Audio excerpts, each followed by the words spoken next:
My name's Louis Vogel. I did 34 years in prison for a crime I did not commit.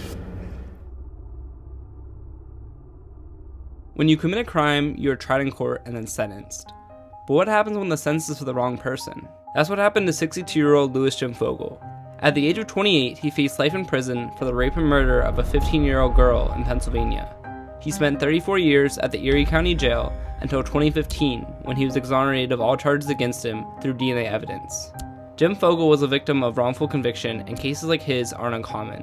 In the United States, roughly 5% of the nation's prison population is innocent, and over 20,422 years were lost due to wrongful convictions since 1989.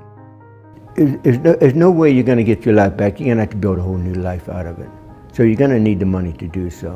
While there is some agreement in state governments that there should be compensation, the question then becomes, how much is it worth to be spending a year or 2 or 3 or 20 or 30 years in prison for something you didn't commit, that you were innocent of? As of 2018, 34 U.S. states have some type of compensation statutes in place. States like Texas, who set the standard for how exonerees should be compensated. Through the Timothy Cole Compensation Act, exonerees are awarded $80,000 per year of imprisonment. Michael Morton, wrongfully charged with murder, was given compensation of $2 million, equivalent of 25 years in jail, and reported saying, "Life is really good." But many compensation statutes vary vastly by state. States like Wisconsin, for example, offering only $5,000 for each year wrongfully served in prison. New Hampshire, $20,000. Nebraska, $50,000.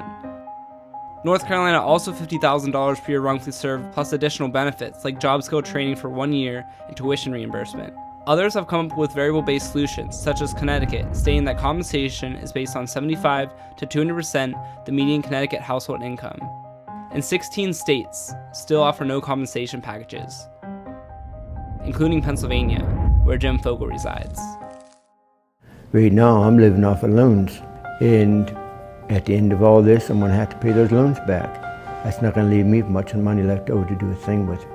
While there are differing statutes for state compensations, the Federal Wrongful Conviction Compensation Statute, passed in 1916 and signed into law by Woodrow Wilson, sets clear limits. Under the federal statute, a person can be awarded up to $50,000 per year of wrongful imprisonment and up to $100,000 per year on death row.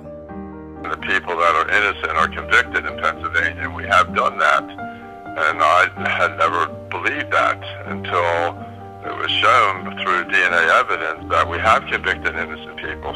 One of the main ways people are exonerated is through DNA evidence. Only inmates who can provide clear and convincing proof of their innocence may be eligible for compensation. One of the main nonprofits behind the use of DNA evidence is the Innocence Project, a nonprofit legal organization headquartered in New York that is committed to exonerating the wrongfully convicted through the use of DNA testing.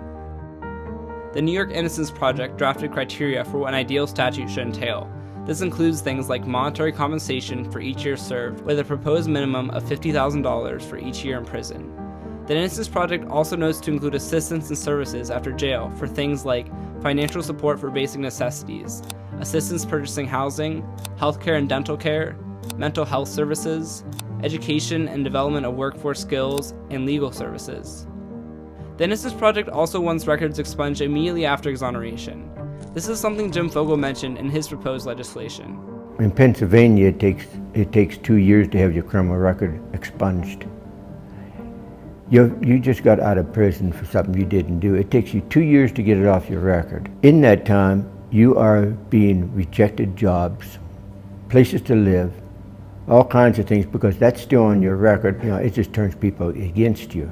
Parolees get probation services when they leave prison, which includes benefits like supervision, help in job placements, and temporary shelter. Exonerated people are not offered these services because they're innocent. Whenever you're innocent, just flop you out in the street. After all that time, it's easier to survive in prison than it is out here. Exonerates in states without compensation do have the option to pursue civil rights lawsuits, as Jim is currently in the process of doing. But this requires proof of official misconduct leading to a constitutional violation, and the wrongfully convicted person to endure yet another long legal battle, which many just don't have the time, money, or perseverance to take on. The judicial system is not perfect. There will be mistakes. But at the end of the day, there are thousands of exonerees in states that simply provide them with nothing, an issue waiting to be fixed. Over half my life is gone. There's no way to get that back.